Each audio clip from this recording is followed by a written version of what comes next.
for Spice FM, Nairobi. Coming in at 10 minutes after 8 o'clock, and this is Kenya's biggest conversation. This is the Situation Room, and as we continue on this Tuesday morning, all right, so we're getting into matters education. Many things have been said, things have happened back and forth, and we're getting into one that's necessary for us to have this morning. And our guest is already here, joining us as the Secretary General of the Kenya Union of Post-Primary Education Teachers, KUPPET, is Akelo Misori, and he joins us this morning. Good morning, Bon SG. Good morning. How are you doing? I'm doing fine. Karibu sana. Thank you. That smile, we saw it at State House, but before we continue,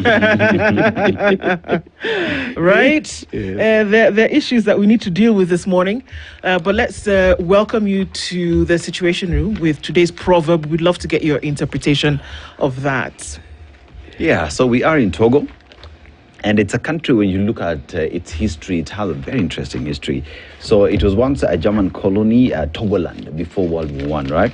And after the war, it was divided between France and Britain. So it has three sets of what you'd call a colonialist. But it gains its independence from France April 27th, 1960, with the first president being Sylvanus Olympio. Just a brief history of Togo. But let's go to the proverb that we get from the Togolese. A single bracelet does not jingle. A single bracelet does not jingle. How would you interpret that? Thank you so much. The rich African cultural platform provide a very serious background of using proverbs to send a very serious message. Like in this case, that bracelet, a single one does not jingle. Simply implies that you can do it. You cannot do it alone to make an impact. Yes, you must combine the two.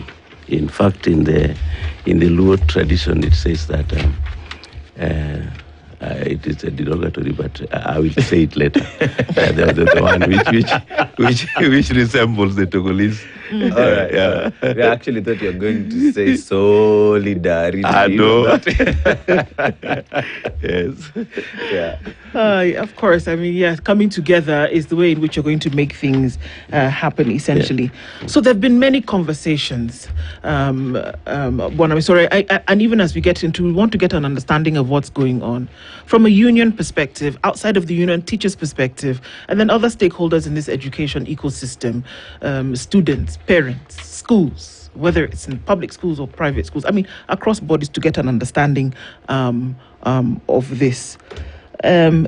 Yesterday, a story did come out that JSS teachers, flanked by yourself, are asking for autonomy when it comes to not just leadership, but then also the sector itself, right? There are many things happening, and you're saying, you know what, give us an opportunity to talk with the Teacher Service Commission over junior secondary teachers. When this curriculum, now this education system, was getting into the throes of its development, we were not really sure what was going to happen when learners left grade 6 and were now going to grade 7. For all intents and purposes, 7, 8, 9, 10, 11, 12 is secondary school. But 7, 8, 9 is junior secondary school. And then 10, 11, 12, senior secondary school. But then we were told that junior secondary teachers will remain teaching in primary school, and that those learners would be domiciled in primary schools as well. Then teachers didn't like it. They still don't like it today. The ministry has come out and said, you know what, for now, they're going to remain domiciled in primary schools. KUPPET, JSS teachers still don't like it. Why? What's happening? Thank you so much for over this. There is a lot of noise, and there was a lot of noise at transition, especially when we were transiting from grade 6 to grade 7. Remember, before the transition, the former president convened at the Kenya International Convention Center, KICC, a very broad public participation on the way forward, especially when we were moving forward for transition. And he pronounced himself on this, that the junior school will be domiciled in high schools. That was the first pronouncement on this matter. And there were varied mixed feelings about that. But what followed was the cabinet secretary then, the late Professor Magoa, God rest his soul in peace, did source for funding to construct nearly 11,000 classrooms in the senior school. 11,000 classrooms. High school teachers who are expected to receive the same number of students in grade 7 were also retooled. Perspectives of the new curriculum was presented to them, and they were retooled in readiness to receive the junior school. And then at transition, there was the national elections, and politicians campaigned, and there was a lot of noise. Our children are young, they should not go there. And the current president, at its inauguration, decided to make a very serious public pronouncement that is starting, because there was noise of transition, that I'm giving you a presidential working party to deal with this matters in education, and report to me. So after that group going round and what were a semblance of what is called public participation, the current president ruled that junior school is being domiciled, and you have rightfully put domiciled in primary school. Significantly, there were problems because the primary school teachers were not yet retooled for this stage of curriculum. But hurriedly, the Teacher Service Commission employed 46,000 junior school teachers. And the employment, which was very haphazard, because it was not rationalized on any principle of that the junior school was going to have 14 learning areas. And therefore, these learning areas required staffing which is appropriate. That is where the problem was started. And these learning areas, what we previously were calling subjects? They were subjects. Okay. So these learning areas were 14, and they were mixed. They were supposed to provide foundational level of choosing pathways in senior school. Okay. And therefore, a very robust arrangement ought to have been made to guarantee that smooth transition. It never occurred because schools which were having approximately maybe 200 grade 7 received about 4 teachers, and some of these schools received just teachers with a single specialty. For example, you realize that all of them could have been teaching arts subject and languages. There was a real gap that the learning areas were not addressed. Right. These teachers who are posted now were also not trained to handle learning areas. So they were not retooled at the initial stage. In order for us to get the chronology of this, because what you're saying is fundamental to the issues that we are seeing today. That is where I'm coming to. How is it that somebody allowed teachers who were not tooled, who were really going to teach in subjects that they are not trained for, because this was happening? Yes. And then we expect that these children then have the foundation. The ones who are in grade 9 in term 2 just selected pathways for January 2026. So we can truly say that selection of pathways, the foundation for those pathways, unfortunately, is shaky at best. It is going to be shaky and very chaotic because the schools, the learners are expected to sit for a grade 9 assessment. In 2 weeks, yes. In 2 weeks. Now, once they do that, the Ministry of Education will use the same to make a selection on who joins which pathway. Oh my God. So that is where the problem is. So the other issue which came into play was structural and governance issues.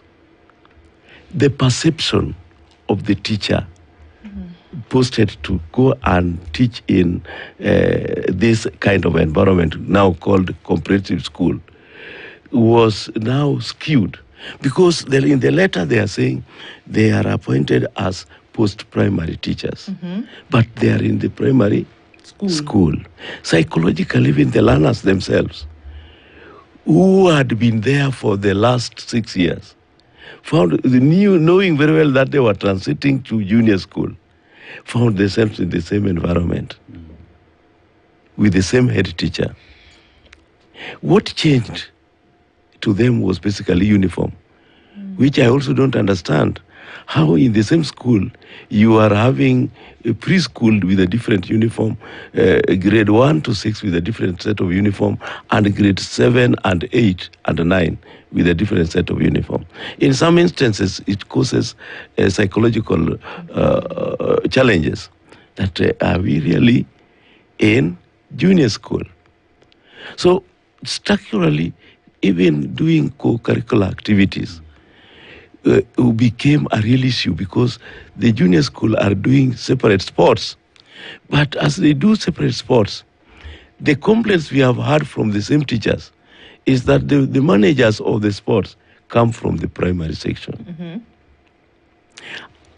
At some level, I did not have issues with that, because I knew very well that on appointment, if you are not trained in matters netball, volleyball, soccer, and even handball, then somebody who has been trained or who knows should be given the opportunity to prepare. So they are in junior school, but the people who are handling some of the activities are from the primary section. And another issue which came up is that the junior school allocation capitation is superior to the primary school capitation.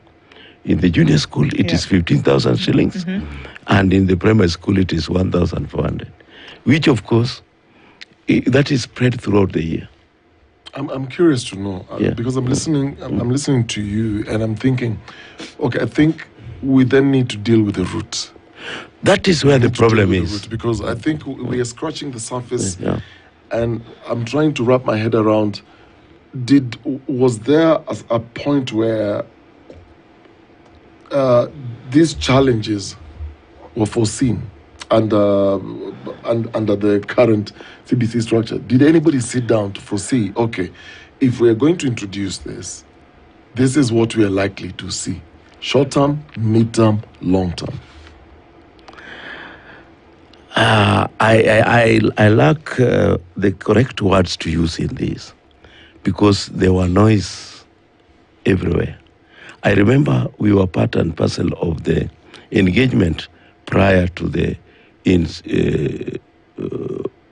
beginning of the whole process of junior school, not junior school, but the entire implementation of CBC, which is now christened as CBE. I see that point. When we had reached the point where discussions were now ripe, we were foreseeing now we must change to the new system. There was the issue of discussing how will this look like. We were left on the table by the then cabinet secretary. He says, let me go to the house in the hill. So when he went to the house in the hill, he came with a very elaborate program of implementation. Even just hang on there. So allow me to explain this first. Okay. Even what we call piloting of a new curriculum, I don't think it was done correctly. It was a facade. Before the feedback was got, the implementation came that we now must pilot the entire education system from grade 1 to grade 3. It is now not going to be in the selected 470 schools which were there initially. We are now going to do it throughout. Across the country. So in practice, when you are changing in a curriculum like this, then one set doing pilot will just go with their parallel arrangement. The other set will just go as it were. And then at a point of assessment, you allow that set to join this other set to move forward. Then you get a feedback of how you are going to proceed. So that one was not done in our current state because the then Cabinet Secretary said the train has left the station. We agreed with him, yes, it has left the station. But now bring the nurses and the doctors if people are coughing in the train. So that is what was supposed to be done. But my issue is because we're dealing with the route here. Yeah. So you are the stakeholders. So you're having these meetings with the former CS. Now, he leaves the meeting and says, okay, let me go to the house on the hill. And then he comes back with everything in order and says, okay, this is the direction. This is what we will need to do. I'm confused. Sometimes you must understand certain things. That a curriculum or education system of a country is both a country issue, but it is also a political issue. Sure. You need a goodwill from government to have things done. Because if, for example, how would he get even money to construct 11,000 classrooms? How would he affect the national budget by employing 46,000 teachers is not a walk in the park. It is a real economic burden to the economy. I would call it a burden because if you are not ready to inject employing 46,000, but you are doing so because you are now having a transition, which also comes with its own cost. You must be prepared. You must prioritize. You must engage appropriately. That level of engagement lacked in our situation. So that is where the problem is. And then now politics came into play. That yes, you want now to use people's feelings, not expert feeling, to deal with an expert issue, like education implementation. So according to the executive, they felt that when you employ, like now, we are enjoying a situation where we have employed about 76,000 teachers who are now permanent and pensionable, and we expect another 24,000 teachers by the end of the year. That is so good. But one thing is, when you bring this number of teachers on board, you must use your structures to accommodate them.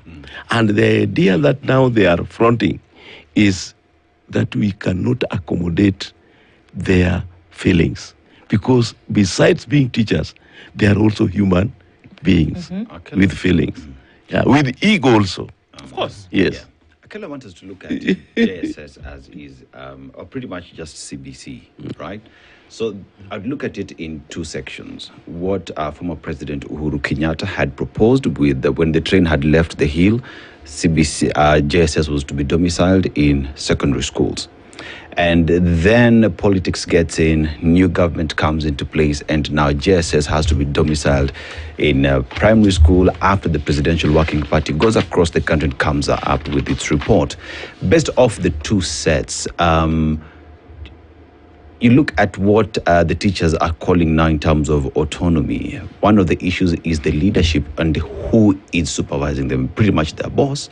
And they say a P1 teacher, a head teacher in primary school cannot oversee us because of our level of training, you know. And if you look at what former president had proposed, was that the correct thing as compared to what we see right now? Psychologically, it could have been said to be the correct one. But let me just tell you one thing. I am a product of a situation where I was employed first as an untrained teacher and was posted to a primary school.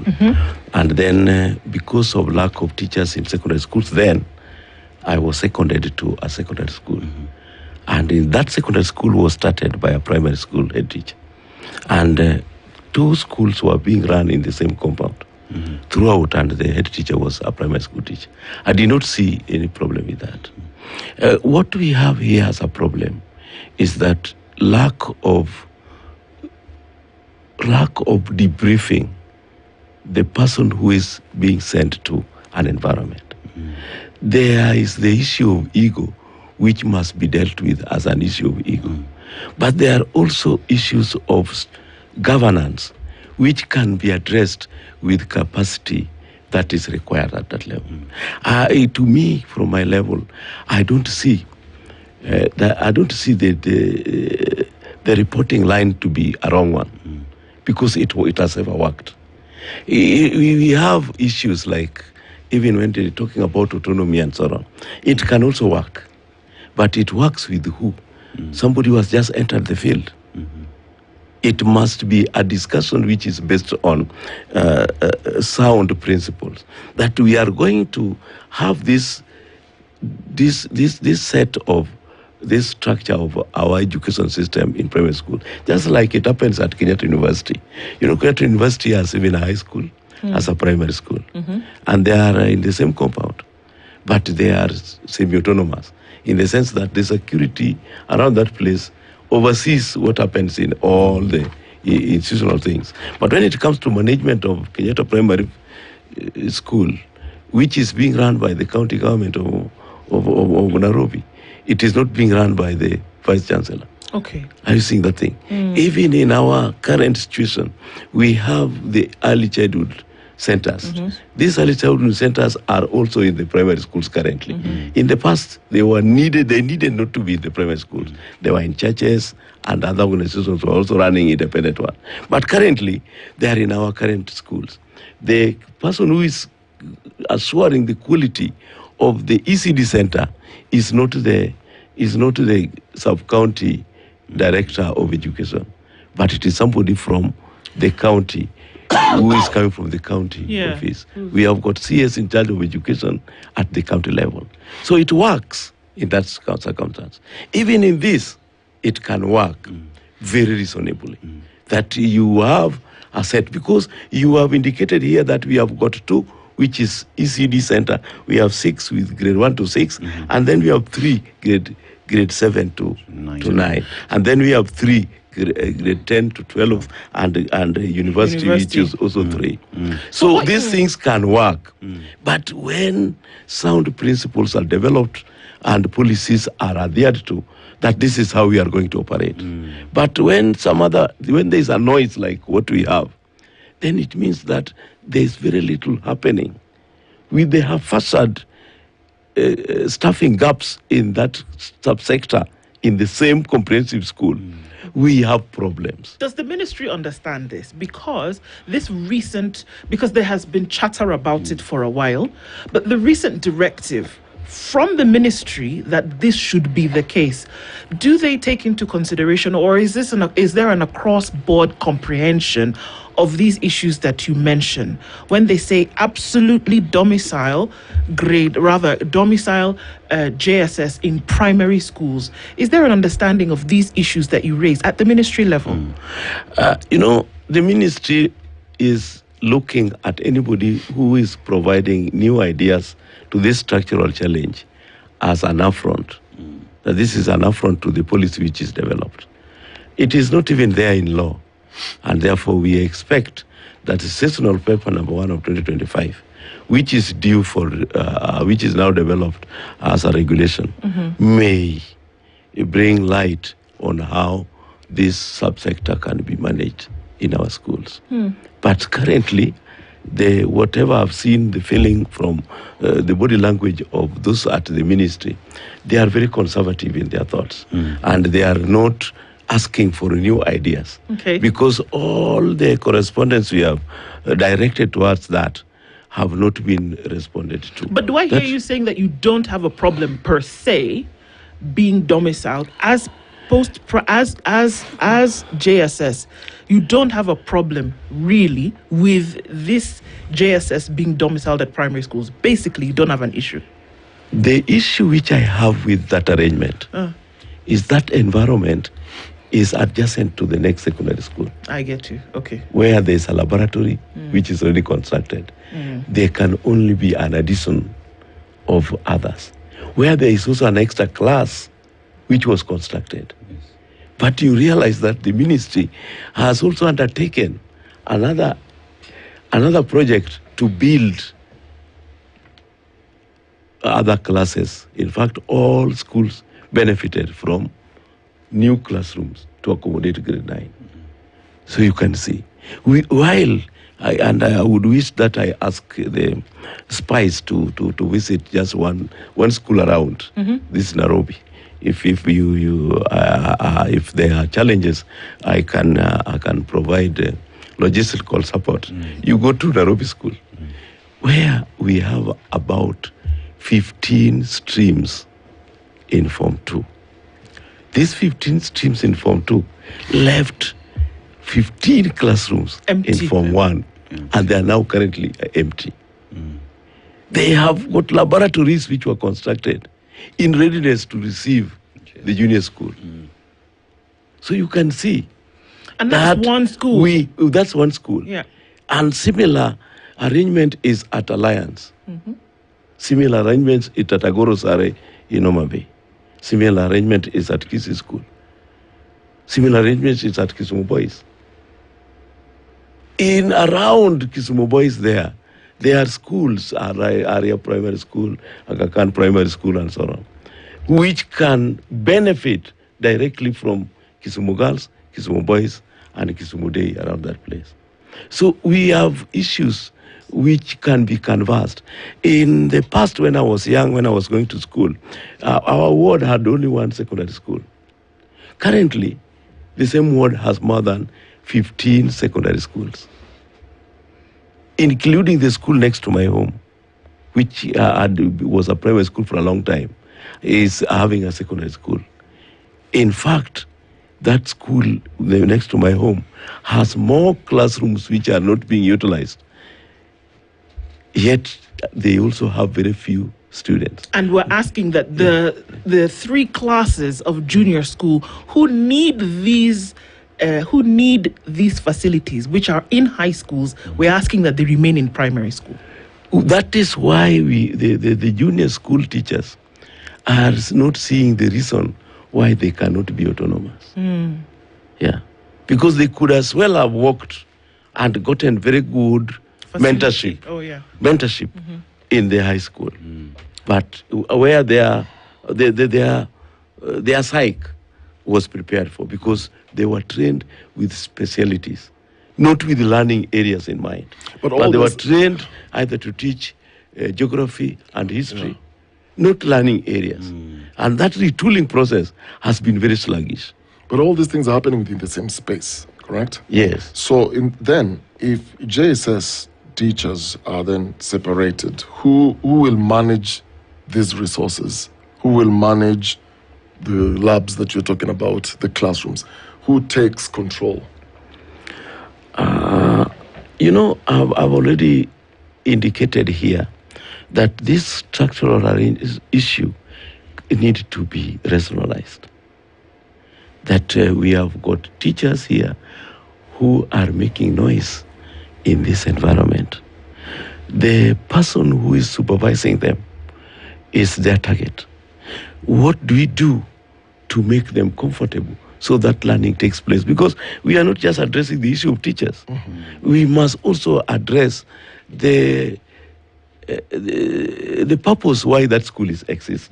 It does not exist because of teachers. It exists because there is the student, the pupil, to be addressed. But let me ask you a question. I'm sorry, and this is fundamental to this entire thing. I think we may have missed something here. Junior secondary school is grade 9, 10, 11, right? No. Sorry, I beg your pardon.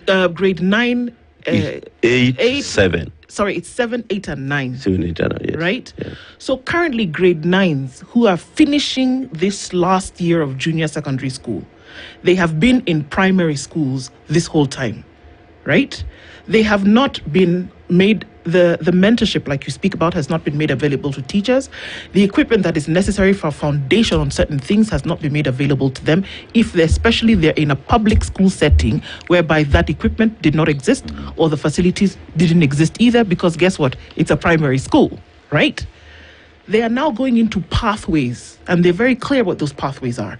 If you're in for a STEM pathway, mathematics, physics, chemistry, biology, and you didn't have the foundation that you needed in junior secondary school 7, 8, and 9, how are you expected to go into a pathway in grade 10? Remember, it's not just a teacher issue here.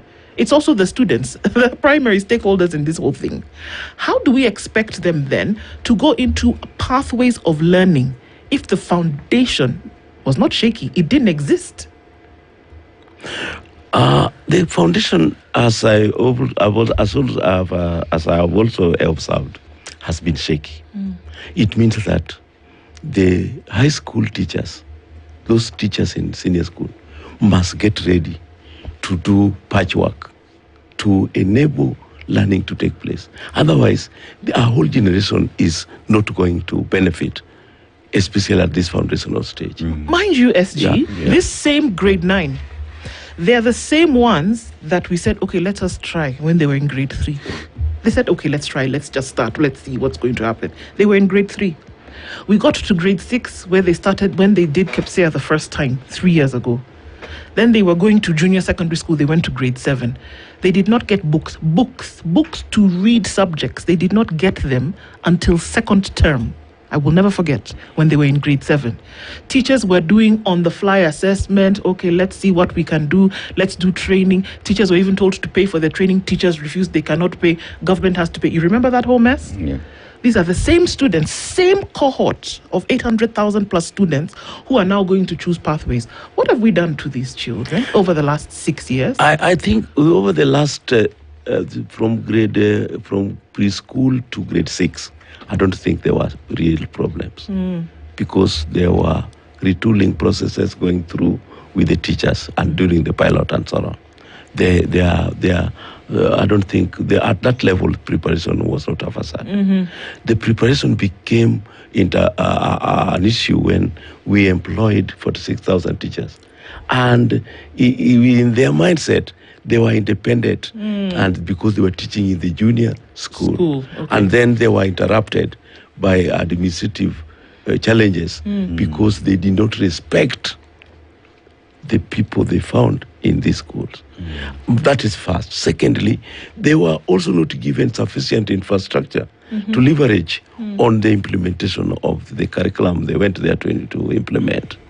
And third, they were also not prepared for this because they came with the mindset that we have people who have trained with our own specialties. So twisting their mindset to fit in the 3-year period has not been sufficient. So that is where the problem is. But these are problems with beginnings.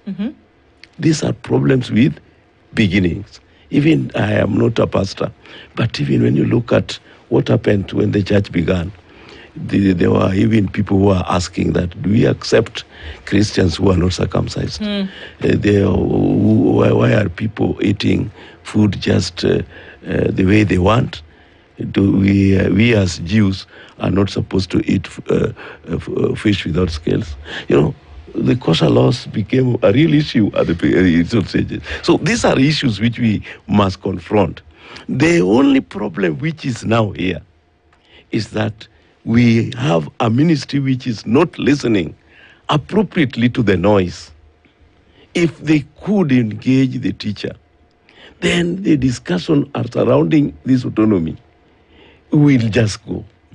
And then we will move forward, knowing very well that the Teacher Service Commission should do its own part. In fact, I have not accused the TSC, but I think they need to chew the bullet in this.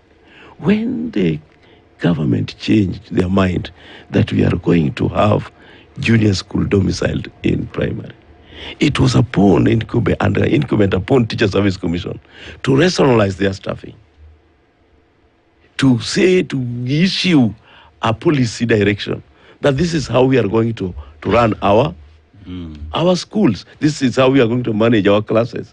And these are the teachers who are supposed to teach these pathways. Because the Ministry of Education owns the schools, and the policy, general policy on education, is about that we are going to domicile this one here. But now, as the person who is managing teachers ought to have come out handy early enough with very proactive policy framework to accommodate So we are this saying that structure. So we are saying there's a glaring gap.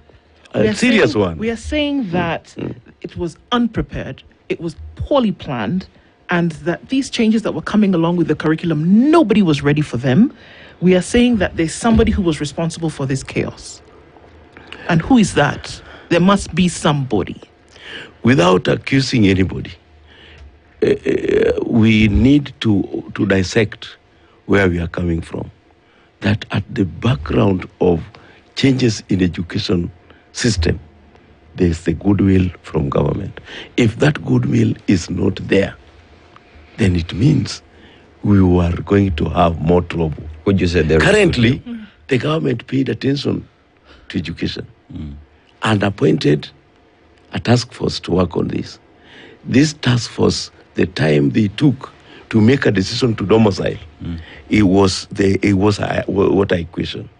Because to us, where we sit and how we approach this issue is that don't do this one in primary schools. But at the time that the president made a pronouncement on this issue, the agencies which were supposed to take up the matter and deal with it expeditiously were the ministry and the Teacher Service Commission. And they did nothing about it. They did nothing. They did nothing about it because they sent teachers teaching the same subject in the same schools, and for a whole year there were problems because you have indicated rightly that there were no books.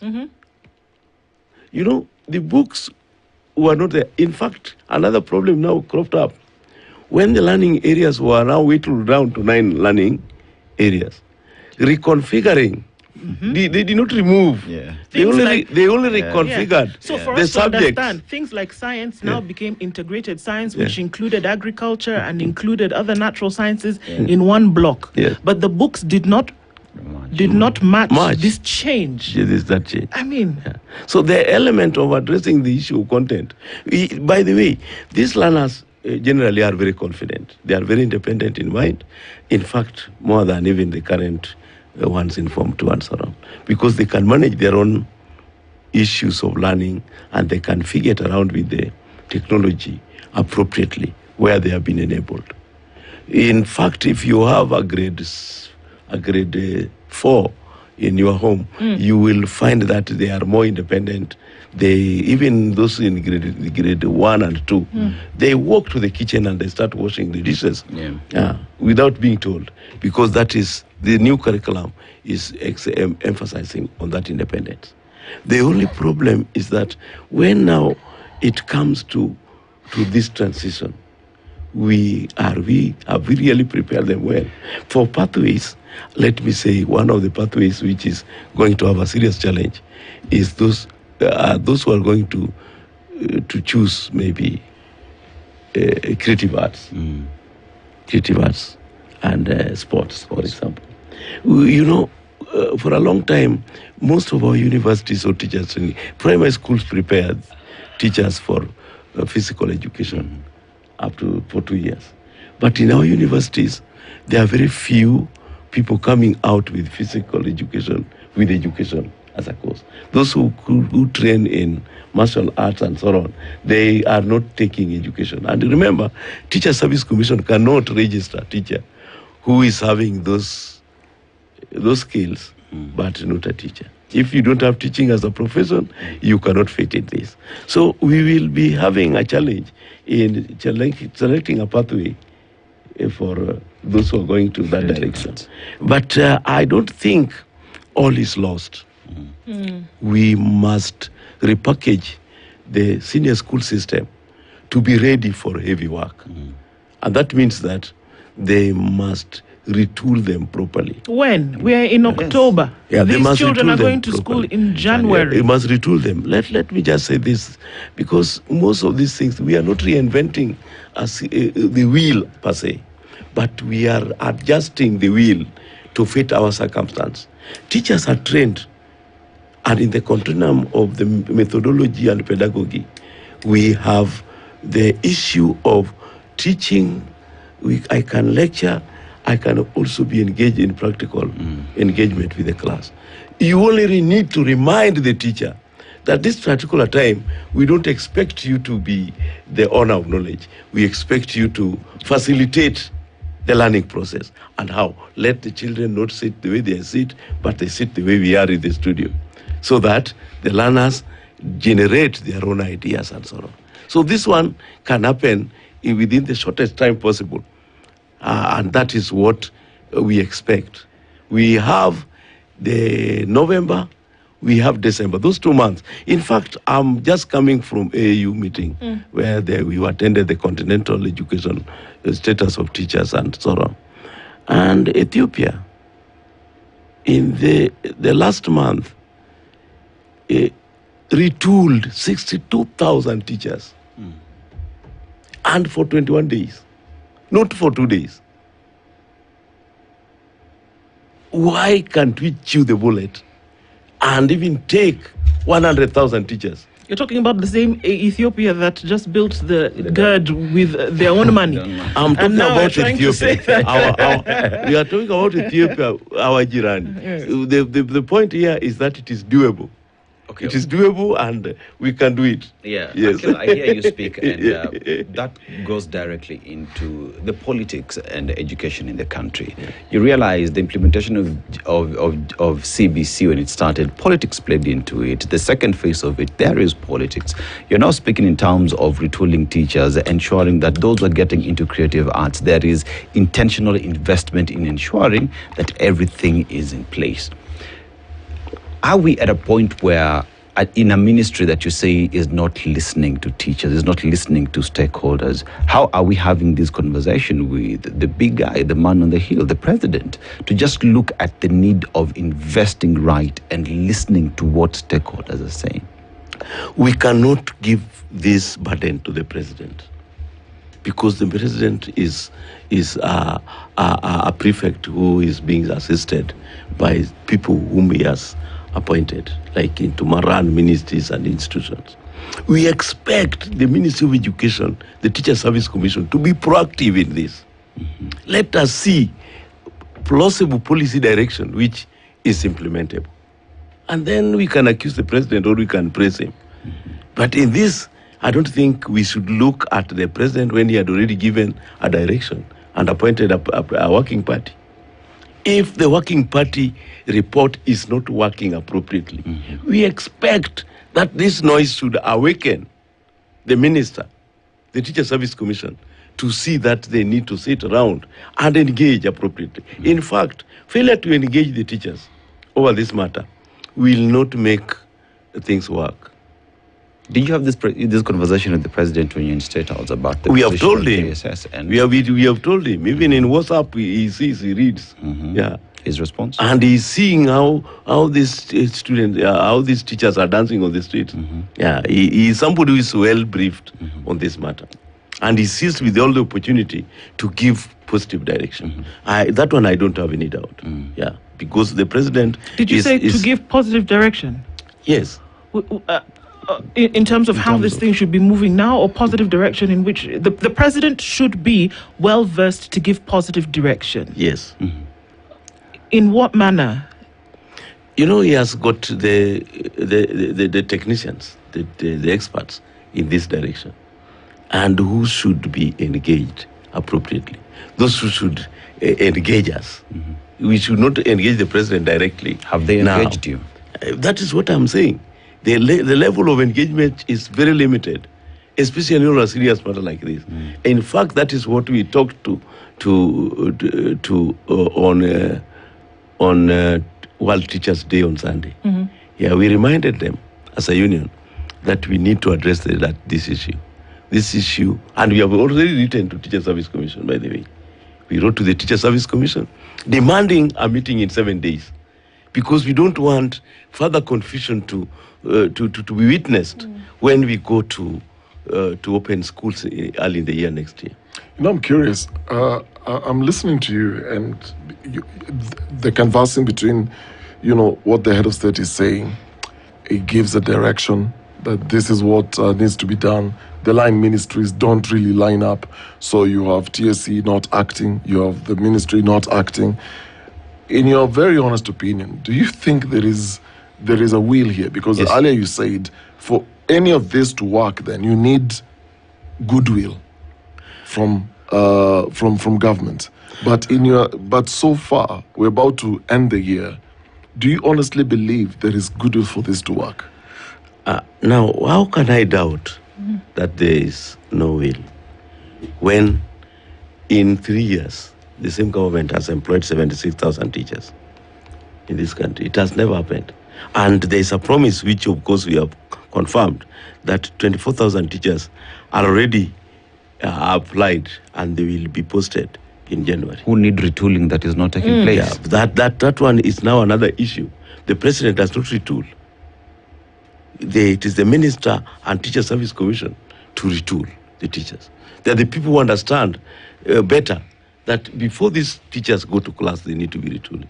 But they are always given a one-day workshop on what, I don't know how they term it, that they are going inducting them, that they are giving induction.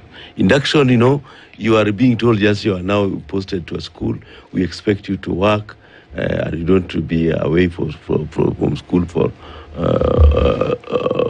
within the week, ensure that the children that are your employers, and you need to give them respect. Those are the things they are being told.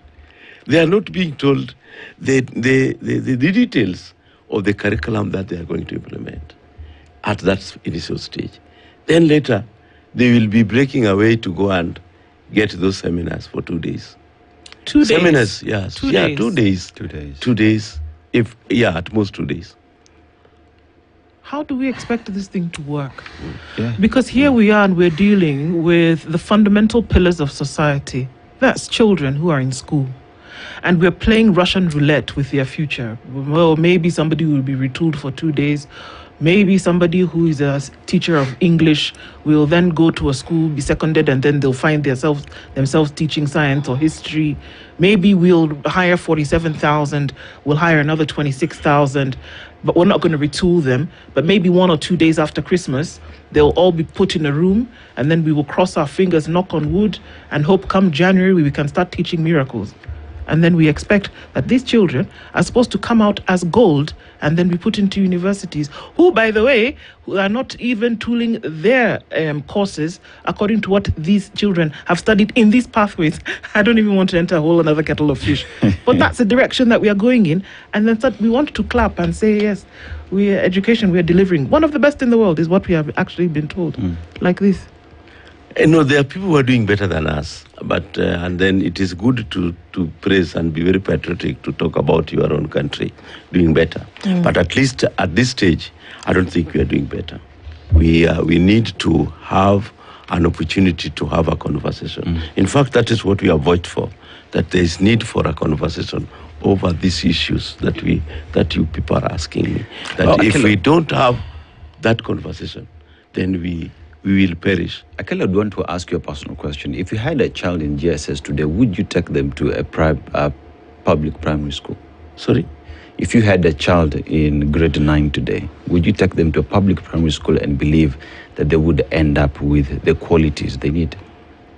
You have asked me a very bad question. Let me just have that disclaimer.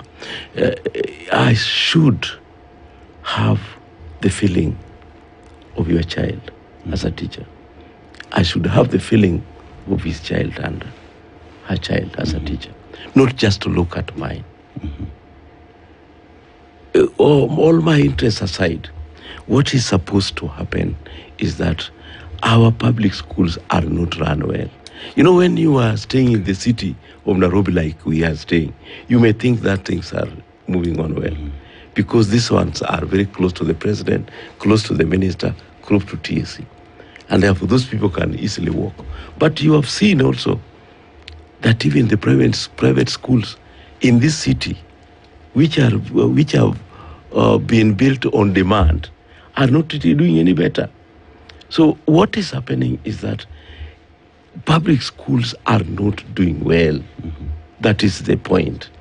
Whether I have a child or no child, that is another side issue.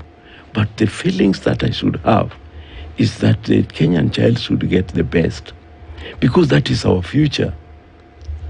What we see in the children, the level of preparation we have for the children here now is what will determine how Kenya will be in the next 15 years.